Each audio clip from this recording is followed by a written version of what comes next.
자, 반갑습니다. 정명선입니다. 2025학년도 대학 수학능력시험 9월 모의평가 총평 하도록 하겠습니다. 자, 저는 대성마이맥 수학을 가르치고 있는 정병호 선생이고요. 제 캐치프레이즈 전공법이 지름길이다. 자, 이렇게 되겠어요. 자, 오늘은 이제 구평 당일 9월 4일입니다. 제가 이제 현강생들한테는 얘기를 했지만 제가 매년 이제 이 해설 강의를 거의 제일 먼저 촬영해서 올리는 편이었는데, 자, 이번 구평은 제가 실험적으로 좀 늦게 올려보겠다. 그래서 강의는 내일 촬영할 거예요. 내일 촬영할 거고 총평. 자, 요것만 딱 먼저 올리도록 하겠습니다. 자, 일단은 그냥 전체적으로 시험지에 어떤 문항이 있었구나 한번 감상 같이 하는 시간 잠깐 가져보도록 하겠고요. 자, 여기 공통 과목에 이제 주요 문항들 좀 보면 12번. 자, 등차 수열 문제인데 요 문제는 이제 저 BN 있죠? BN. 일단 여기 마이너스 1의 얼마승. 요런 거 제가 이제 수업 때 어떻게 행동해야 되는지 많이 강조했죠. 홀수일 때하고 짝수일 때 나눠서 생각한다.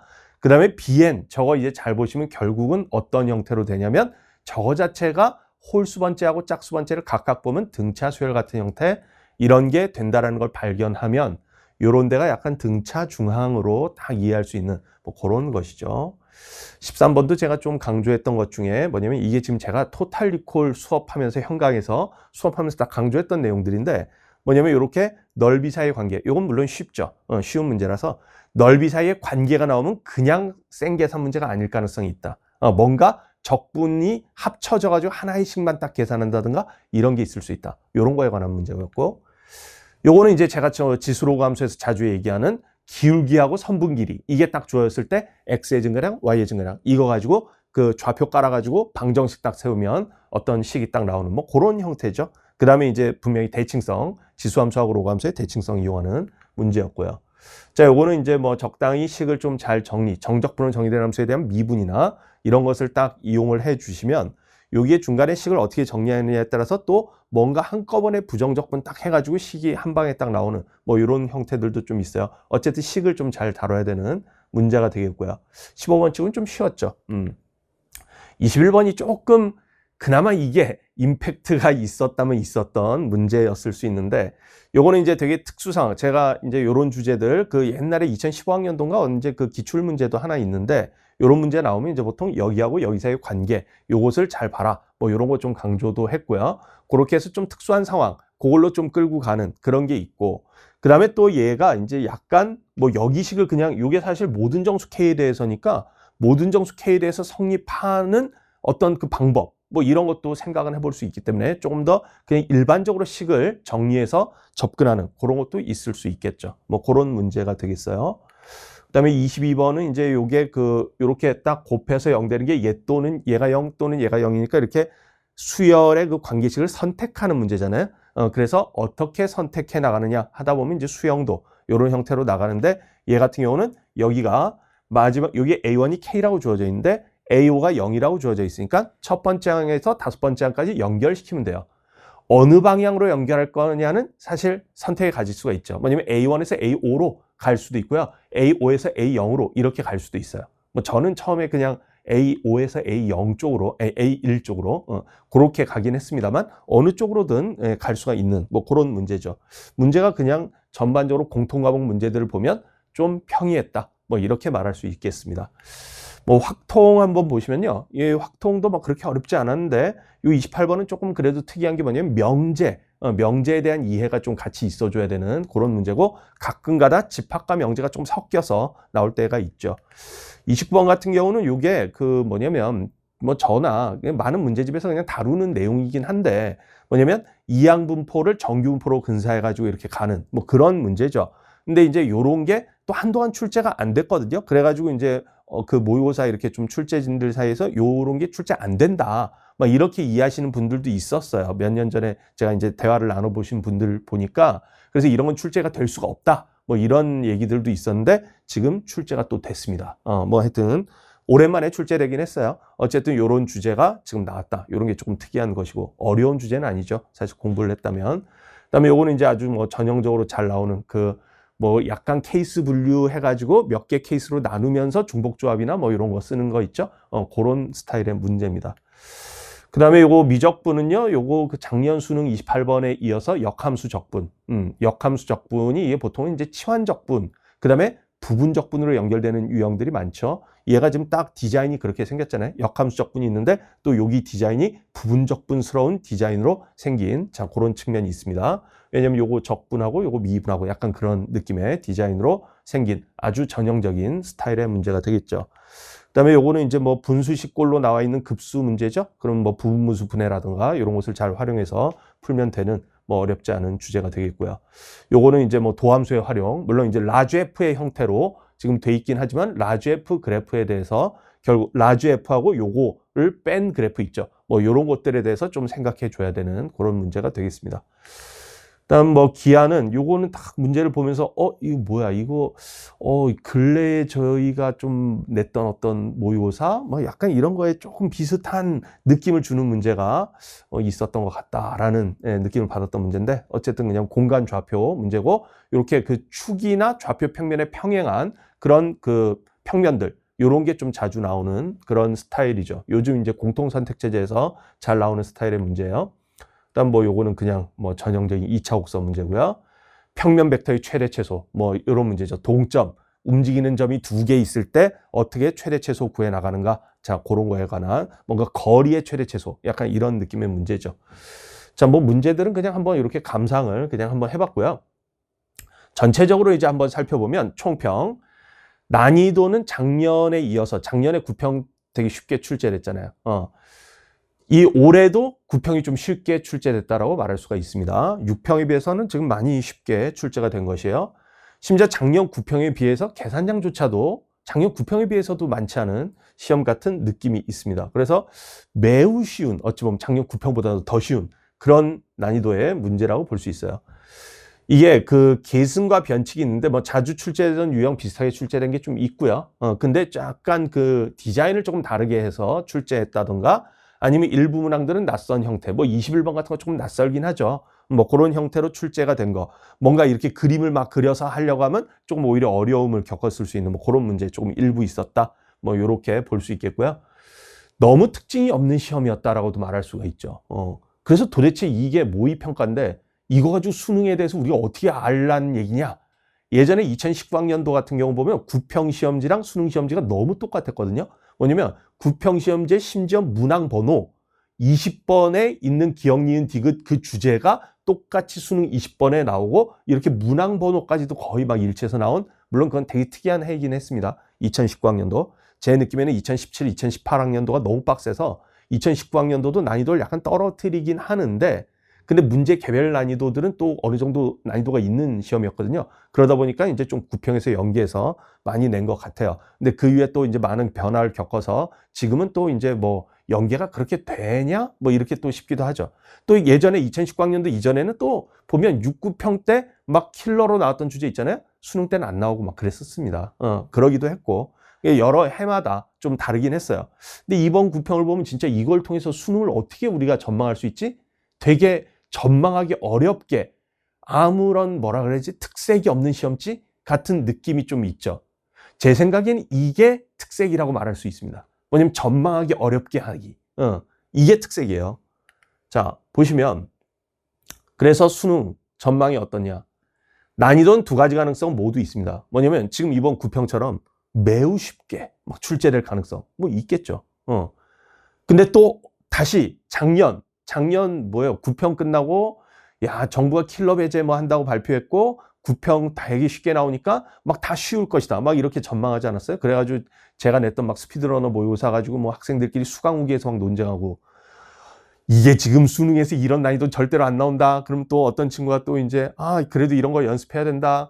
막 수강후기에서 막 댓글 논쟁하듯이 막 그렇게도 있고 뭐 그래가지고 그래서 이제 작년에 9평 끝나고 막 모의고사 난이도들 막 다 낮아지고 저는 이제 난이도를 별로 안 낮췄더니만 학생들한테 막 욕먹고 막 그랬지 않습니까? 근데 수능 날 보면 난이도가 실제로는 9평에 비해서는 꽤 높았잖아요. 물론 2023학년도에 비해서 높았다고 말할 수가 없었어요. 제가 그 총평에서 한번 얘기를 했는데 성적 나오기 전에 얘기를 했는데 그렇게 그 난이도가 2023학년도에 비해서 높았다고 말할 수가 없지만 9평 때 워낙 쉽게 나왔다 보니까 그거에 비해서 많이 높다고 체감될 수가 있다. 상대적으로. 그러니까 뭡니까? 전망을 잘못해서 그런 거죠. 구평 때 쉽게 나오니까 수능 때도 쉽게 나올 거라고 전망을 잘못한 것 때문에 오히려 더 체감 난이도는 높았을 수 있어요. 2023학년도에 비해서. 그렇지만 실제 객관적 난이도는 꼭 그렇지는 않았거든요. 공통 과목 같은 것도 딱 풀어보시면 작년 2024학년도 수능이 2023학년도 수능보다 더 쉬웠습니다. 공통 과목 같은 거. 선택은 약간 조금 더 어려웠다고 말할 수도 있는데 그랬기 때문에 제가 이제 뭘 얘기하는 거냐면 이게 작년 구평 끝나고처럼 우리가 와 이번에 구평 너무 쉬웠으니까 그냥 수능도 쉬울 거야. 이렇게 예단하시면 안 된다는 거예요. 일단 중요한 게 여러 차원을 우리가 좀 봐야 되는데 가능성은 여러 가지 열려 있습니다. 제가 조금만 더 얘기를 하면 일단 정부가 무슨 말을 하느냐 보다도 정부가 놓인 객관적 처지와 객관적 상황이 더 중요합니다. 말보다 실제 행동이 더 중요해요. 말하지 않고 또는 말과 다르게 행동하는 경우도 많고 그러기 때문에 작년 뭐 킬러 배제했지만 뭐 수능 때 우리가 차마 말은 못하지만 22번 정답률이 몇 %입니까? 킬러가 배제됐죠. 말대로 되지 않는다는 거. 자, 여기서 이제 중요한 게 뭐냐? 객관적 상황. 올해 N수 생수가 역대 가장 많은 해입니다. 이것이 뭘 의미하냐? 변별하는 게 굉장히 어렵다는 것이에요. 평가원 입장에서. 그렇기 때문에 이 객관적 상황은 난이도의 상승 가능성하고 굉장히 관련돼 있습니다. 물론 무조건 상승할 것이다. 또는 수학이 무조건 상승할 것이다. 이렇게 단정할 수는 없죠. 전체 과목에서 무슨 과목을 가지고 변별할 것이냐. 일단 저는 그냥 장기적 추세로 보면 당연히 국어가 제일 변별 그게 높고요. 왜냐하면 영어나 수학은 이제 사교육의 원흉과 같은 그런 과목이다 보니까 수학은 때때로 어렵게 나올 때도 있지만 좀 쉽게 나올 때도 있고 뭐 그럴 수 있습니다. 근데 국어는 한국인이니까 국어는 당연히 잘해야지. 뭐 이렇게 그냥 밀고 갈 명분이 있지 않습니까? 그러니까 국어는 언제든 어렵게 내도 명분이 있다. 그래서 장기적 추세로 보면 제가 장기적 추세라고 말하는 것은 매년 그때는 또 좀 다를 수 있다는 거예요. 근데 장기적 추세로 보면 제일 어려운 변별은 국어에서 많이 나올 가능성이 있다. 자, 이런 것이고. 근데 올해는 구체적으로 국어에서 나올지 수학에서 나올지 뭐 그거 알 수 없고요. 다 여러 과목에서 다 어렵게 나올지 알 수가 없습니다. 근데 일단은 객관적으로는 N수행수가 많다라는 것이 지금 의미하는 바는 변별에 상당한 어려움이 있다. 그래서 난이도를 그냥 무작정 모든 과목을 다 쉽게 내기는 좀 쉽지 않다. 자, 이렇게 볼 수 있겠고요. 물론 어떤 그 극단적 가능성 뭐냐? 변별이고 뭐고 책임지지 않는다. 그럴 수 있습니다. 그럴 수 있어요. 지금 요즘 돌아가는 우리나라 그 돌아가는 상황들을 보면 굉장히 예상치 못한 어떤 일들이 많이 벌어집니다. 그렇기 때문에 그냥 변별은 그냥 나 몰라라. 이런 취지로 쉽게 나올 가능성도 배제할 수는 없어요. 그렇지만 그 작은 가능성 때문에 우리가 그냥 쉽게 나올 거다라고 생각해서 대비하면 안 되겠죠. 그건 안 됩니다. 다 확률이에요. 어차피 우리는 확률에 베팅을 걸어야 됩니다. 확률적으로는 어렵게 나올 가능성이 높은 것이에요.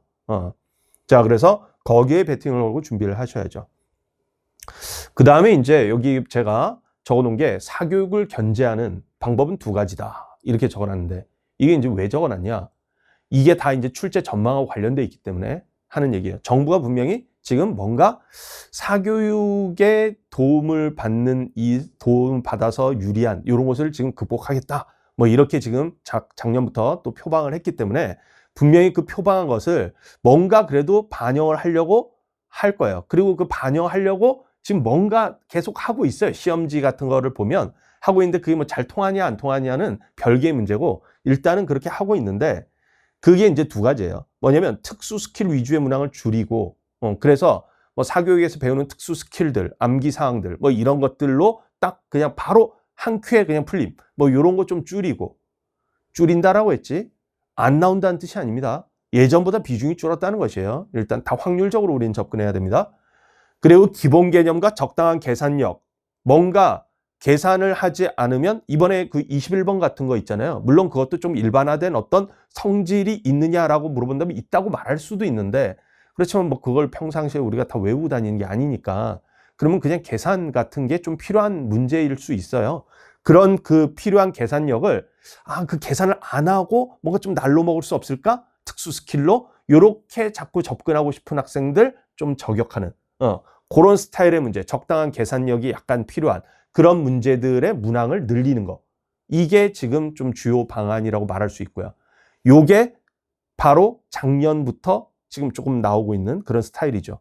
그래서 무슨 저희 우리 수투에서 비율 관계 같은 거 잘 안 통하는 문제들 나온다든가, 제가 지금 이 말하는 것은 비율 관계가 안 나온다는 뜻이 아닙니다. 제가 그 지난주에 강대K 우리 형강 수업 때도 비율 관계 열심히 해야 된다. 안 나온다는 게 아니다. 그런 것들로만 채워지지 않는다는 것이고, 그 다음에 이제 또 정부가 작년에 말한 거에서 이제 그 말한 거에 약발이 조금 떨어질 수도 있기 때문에 또 한두 문제 나올 수도 있다.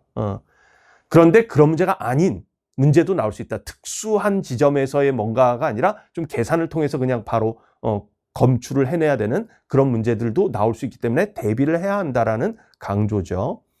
이게 이제 그 첫 번째고요. 두 번째는 이제 뭐냐면 꼼수 같은 건데 변칙을 많이 주는 거예요. 변칙의 가장 큰 요소, 가장 큰 변칙이 뭐냐? 작년 구평과 수능 같은 거야. 시험지 전체가 변칙이야. 무슨 말인지 알겠어요? 한두 문제가 변칙이 아니라 시험지 전체가 변칙이라고요. 구평이 변칙이라고.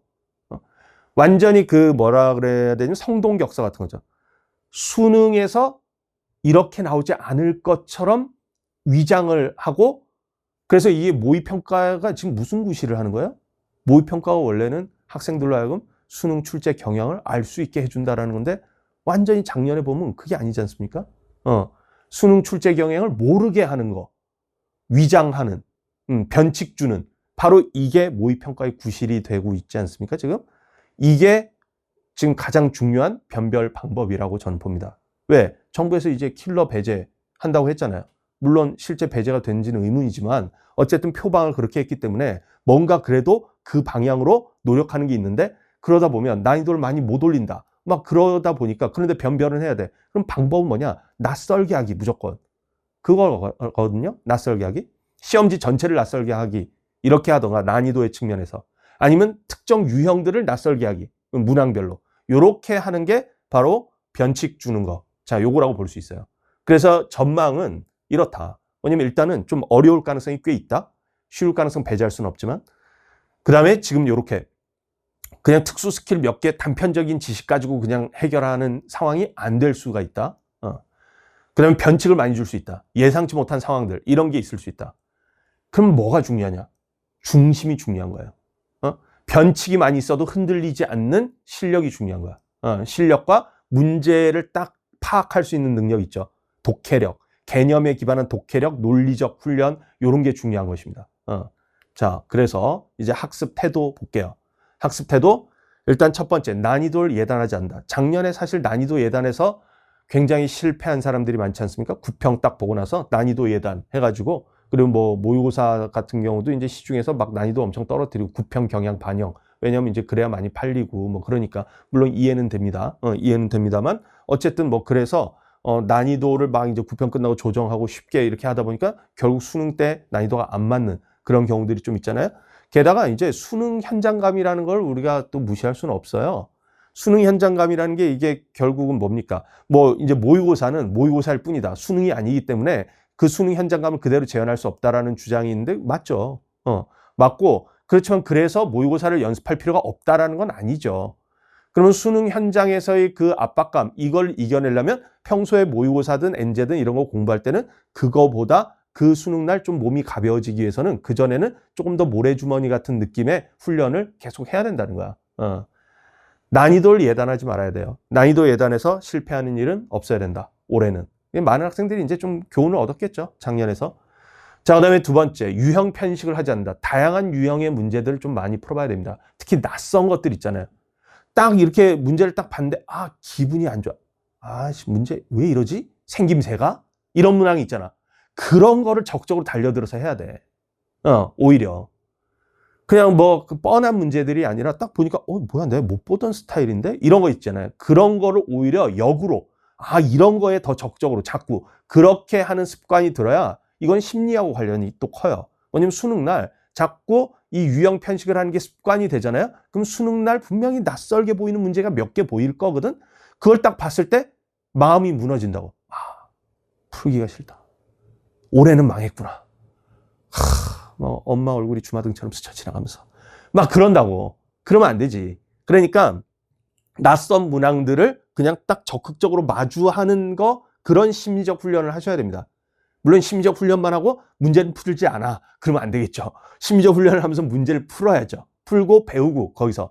자, 그래서 유형 편식을 하지 말아야 된다. 이걸 좀 강조하겠고요. 그 다음에 이제 제가 또 강조하는 거, 개념에 기초한 실전 행동 강령 정리를 끊임없이 훈련한다. 이 개념에 기초한 생각을 항상 많이 해야 돼요. 근데 이게 저 오해를 하시면 안 되는 게, 모든 문제를 딱 보고 문제 풀 때마다, 모의고사 시험 볼 때마다 개념적으로 딱딱딱딱 해서 풀어야지, 꼭 그런 걸 얘기하는 게 아니에요. 그냥 모의고사 아는 대로 푸는 거죠. 일단 아는 대로 푸는 거고, 심지어 나 이거 모르겠지만 시험이 시간이 얼마 안 남았어, 모르겠어. 그렇지만 대충 이럴 것 같아 해서 좀 약간의 찍기를 발휘해서 할 수 있잖아요. 근데 또 모의고사에서는 이상하게 안 찍어. 그렇게라도 찍는 것도 다 연습해야지. 그렇게 할 수 있고, 일단은 그냥 자기 능력껏 푸는 거예요. 그런 뒤에가 중요해. 그런 뒤에, 모의고사를 푼 뒤에, 채점한 뒤에 내가 내 풀이가 찜찜한 문제들 있죠? 그걸 다시 보기 할 거 아닙니까? 다시 보기 할 때 바로 개념의 기초에서 논리적으로 생각을 해서 풀어보라는 거예요. 다시. 그걸 계속 끊임없이 하셔야 돼요. 계속 그걸 끊임없이 하잖아? 그러면 이게 어떻게 되냐? 이게 이런 피드백 작용이 된다고. 뭐냐면 자기가 처음에는 별로 논리적 근거 없이 그냥 우당탕탕 해가지고 막 풀었어. 근데 그래도 점수가 그럭저럭 나왔지. 근데 이제 논리적 훈련을 하라고 해가지고 시험 볼 때 그럼 엄격하게 난 논리적으로 풀겠다, 이러면 또 성적이 안 나올 수 있어요. 그냥 일단은 자기 능력껏 푸는 거야. 근데 시험 끝나고 나서 이 논리적 훈련을 계속 반복적으로 하는 것을 계속 시험 보고 훈련하고 시험 보고 훈련하고 이걸 반복적으로 하잖아요. 그러면 이 훈련의 과정에서 쌓인 실력이 있단 말이야. 이게 이제 점차적으로 넘쳐 흘러서 그릇을 딱 넘쳐서 그 실력이 탁 넘쳐 흘러가면 실전에서 자기도 모르게 자연스럽게 억지적이지 않게, 자기적이지 않게 자연스럽게 자기도 모르게 뭔가가 보인다던가 뭔가가 논리적으로 탁 보여. 그냥 논리적으로 보이면서 동시에 그냥 바로 보여. 뭔가 억지로 설명하는 게 아니라 그냥 바로 딱 보이면서 논리적으로 설명이 돼. 이런 직관과 논리의 결합, 이런 게 그런 실력이 쌓이면서 이렇게 흘러 넘쳐서 생기는 거예요. 그러면 자기의 그 현장, 모의고사 같은 거 풀 때 수능 현장에서의 그 풀이가 이제 슬슬 바뀌어요. 개선이 된다고. 그렇게 해서 자기 확신이 늘어나는 풀이들이 늘어나고 하면 실력이 안정적으로 점수가 잘 나오게 되는 거야. 그렇게 해서 연습을 꾸준히 해 주셔야 된다. 그리고 이 훈련은 수능날 또 낯선 문제를 발견했을 때, 낯선 문제 발견하면 탐색을 해야 되지 않습니까? 탐색은 다 이렇게 추론을 해야 되고, 가설, 이런 것인가? 추측을 해서 그걸 검증하고 이런 작업을 해야 된단 말이야. 실전에서도 그런 게 필요하죠. 막히는 문제들이 있으면, 한두 문제 막히는 게 있다. 그러면 그렇게 해야 돼요. 이게 그러면 내가 지금 이거 예전에 어느 단원에서 무슨 내용과 관련해서 배웠던 것 같은데, 무슨 내용과 관련해서 내가 공부했던 것 같은데, 그 추측의 기초에서 해야 되기 때문에 개념, 전체적인 교과 개념이나 그 다음에 유형별로 이런 것들은 어떻게 접근해 나갔다, 이거에 대한 자기의 행동 지침이 정리가 잘 돼 있어야 돼요. 그래서 그런 정리하는 훈련을 굉장히 많이 해야 됩니다. 그러면 수능 시험장에서 낯선 문제에 대해서도 탐색을 해나갈 수 있어요. 자, 그걸 좀 강조하겠고요. 요 비슷한 얘기지만 풀이의 논리적 개연성, 자, 이것을 자꾸 탐색하는 훈련, 이걸 많이 하셔야 됩니다. 문제를 딱 보고 낯선 문제를 봤을 때 그냥 버리는 게 아니라, 낯선 문제를 봤을 때 여기에 이런 조건이 있는데 이것은 이런 조건하고 관련돼 있으니까, 이런 내용하고 관련이 있으니까 혹시 이런 것인가? 이런 내용과 관련된 것인가? 이런 개연성을 탐색하는 거 있잖아요. 그게 굉장히 중요합니다. 그래서 풀이를 어디서부터 시작할 것인지 이런 것을 자꾸 생각하는 훈련, 이걸 많이 해주셔야 된다. 지금 우리 파이널 시기 때 양치기를 많이 하잖아요. 양치기 좋은데 이런 훈련이 결합된 양치기를 해주셔야 되겠다. 그 얘기예요. 자, 그 다음에 이제 엔제 모의고사 기출을 유기적으로 연결하면서 학습한다. 자, 요걸 또 강조하겠습니다. 이 모의고사, 이제 엔제하고 모의고사하고 기출이 다 이제 그 용도가 조금씩은 달라요. 그냥 다 문제니까 문제 풀이를 그냥 하는 건데, 엔제는 이제 좀 어떤 특징이 있냐면 시간을 안 재고 보통 풀잖아요. 그리고 조금 모의고사보다는 난이도 높은 문제들도 많아요. 그러면 그냥 시간을 안 재고 풀더라도 자기가 조금 더 자기의 생각의 깊이를 키우는 거 있잖아요. 어떤 특정 단어를 집중적으로 학습하는 거 있잖아요. 이런 데 엔제가 좋아요. 그래서 자기가 약한 단원이라던가, 아니면 자기가 뭔가 좀 고난도 문제를 좀 뚫는 어떤 능력을 좀 키워야 되겠다라든가, 그러면 엔제 같은 거를 병행을 하셔야 돼. 지금 모의고사들을 많이 풀고 있지만 엔제를 많이 하셔야 되겠고, 그 다음 모의고사도 중요해요. 또 이런 학생들 많이 있거든. 뭐냐면 선생님, 저는 N제 풀면 다 잘 풀리는데 이상하게 모의고사 시간 재고 모의고사 시험 보러 가서 풀면 이상하게 점수가 안 나와요.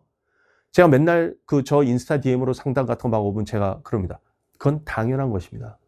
왜? N제는 세워라 내워라 시간 안 재고 풀잖아. 시간 재고 푸는 게 더 어려운 거예요. 당연히. 물론 난이도가 N제보다는 조금 낮긴 하지만 같은 난이도를 비교해보면 당연히 시간 재고 푸는 게 더 어려운 거죠.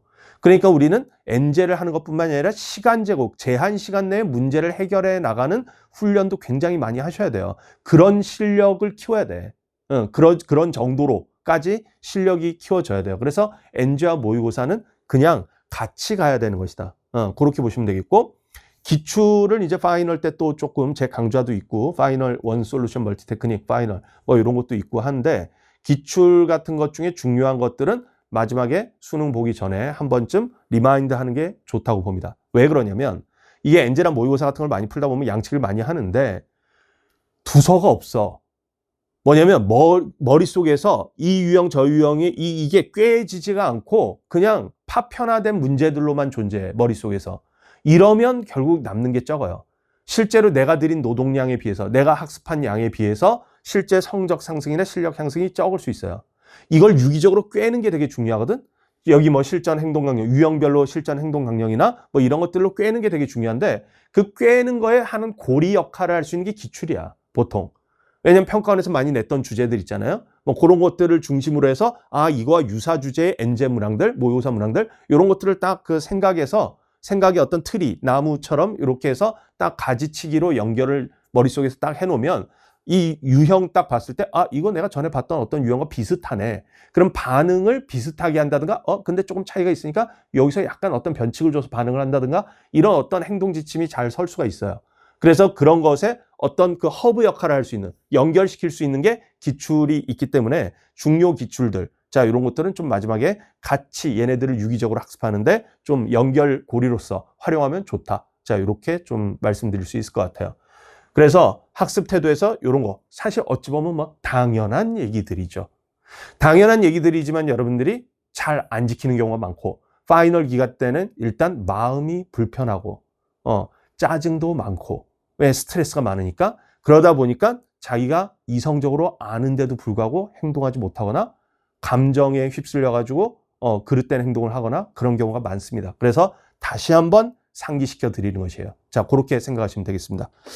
자, 그러면 총평, 자, 여기까지 마무리하도록 하겠고요. 자, 9평부터 수능까지 이제 한 70일 정도 남아 있는데, 70일이면 매우 많은 변화를 일으킬 수 있는 시간입니다. 제가 지난주에 사실 현강에서도 학생들한테 강조를 했는데, 뭐냐? 70일이면 성적이 충분히 떨어질 수 있는 매우 많은 변화 일어날 수 있고요. 70이면 성적이 굉장히 많이 올라갈 수 있는 변화도 있을 수 있어요. 어떻게 하기냐에 달려있다는 거예요. 지금 이제 시간이 얼마 안 남았어, 마무리야 이제는 하면서 이렇게 점점 자기의 행동, 자기의 사고의 폭, 이거를 점점 축소시키는 방향으로 이렇게 가잖아요. 그러면 성적이 떨어집니다. 그러지 마시라는 거예요. 마지막까지 100m 달리기 할 때 파이널 스퍼트 하는 느낌으로, 수능 전날까지도 스퍼트 하는 느낌으로 최선을 다해서 전력 질주하는 그런 느낌. 모든 것을 다 빨아들이겠다. 내가 지금 여기서 배운 거, 모의고사 N제 기출에서 배운 거 다 빨아들여서 흡수해가지고 어떻게든 수능날 나의 커리어 하이를 딱 찍겠다. 이런 좀 전투적인 자세, 이런 걸 가지고 임하면 70일이면 굉장히 많은 변화를 일으킬 수 있다. 자, 이렇게 당부를 드리겠습니다. 자, 그럼 이것으로 총평 마치도록 하겠습니다.